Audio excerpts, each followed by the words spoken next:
Arestado ang isang wanted person ng mga otoridad sa Biliran. Ang balitang tinutukan ni Patrolwoman Cristel D. Palafox.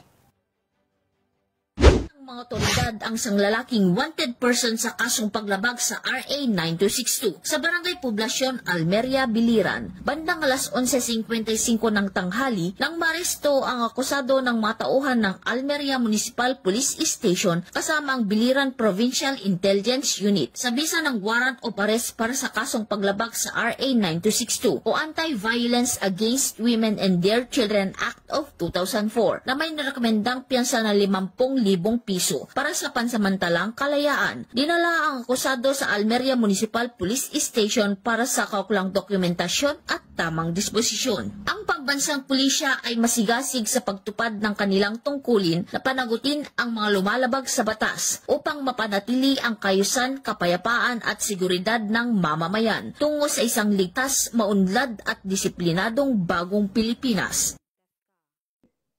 Mula dito sa Eastern Visayas, ako ang inyong PNN correspondent, Patrolwoman Palafox, alagad ng batas, tagataguyod ng Balitang Pulis.